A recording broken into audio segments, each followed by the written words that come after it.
내가 죄로 가득한데 그럼 하나님께서 내게 은혜를 주시겠습니까? 그런 일은 없습니다. 단 한 경우도 하나님의 은혜가 죄가 가득한 곳에서 막 피어나고 일어나지 않습니다. 내가 죄를 짓고 있는데 하나님, 죄를 짓는 그걸 하나님이 도우신다. 내가 죄 짓고 있는데 하나님이 날 도와요? 그런 일은 세상에 없습니다. 절대로. 여러분, 그런데 우리가 참 혼란스러운 건 죄가 가지고 있는 권세로 내가 잘 되는 경우가 있더라는 거예요. 죄가 가지고 있는 권세로. 그게 하나님의 은혜가 아닌 것을 여러분 우리가 알아야 됩니다. 그걸 알아차려야 됩니다. 죄의 권세로 세상을 이긴 사람은 죄의 권세에 사로잡힌 사람입니다. 그러니까 여러분 자신이 죄에게 자기 자신을 다 줘버린 거예요. 죄와 하나님의 은혜는 동시에 있을 수가 없습니다. 그러니 야곱은 아버지를 속여서 복을 받은 것이 아닙니다. 야곱은 하나님께서 야곱이 너무나도 하나님의 은혜를 사모해서 하나님이 그래서 복을 주신 것입니다. 근데 그 복이 언제 나타나는가? 야곱이 야곱의 죄를 다 회개한 다음에 나타나기 시작합니다.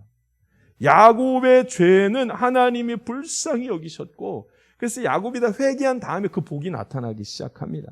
그러니까 죄의 정체를 아는 게 너무나 중요해요. 이건 죄가 지금 역사하는 거구나. 그럼 이게 죄가 역사하는 거구나 하는 것을 깨닫고 그거를 죄의 역사를 싹 피해가야 그 다음에 보이는 것이 하나님의 은혜입니다. 할렐루야. 죄가 가지고 있는 권세를 미워하고 하나님을 사랑하는 일이 있어야 된다는 말이죠. 근데 아버지가 이 축복을 하셨기 때문에 에서가 어떻게 해요? 야곱을 용서하더라.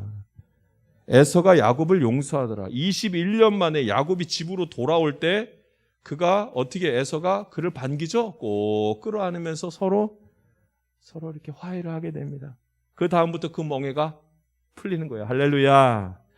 여러분, 죄와 은혜는 동시에 나타나지 않습니다. 에서가 미움에 사로잡혀 있고 죽이고 싶은 마음이 있을 때는 하나님의 은혜를 누리지 못합니다. 그런데 여러분, 다 내려놨더니 사랑하고 꼭 끌어안는 다음에 하나님께서 은혜를 베푸셨습니다. 할렐루야. 사단의 역사와 권세가 얼마나 우리의 삶 속에서 노출되어져 있는지 모릅니다. 잘 구분해야 합니다. 숨겨져 있는 하나님의 뜻을 잘 분별할 수 있어야 됩니다. 어머니도 아들들에게 잘못된 모습을 보여서 평생 고통받는 일을 그렇게 하고 마는 것입니다.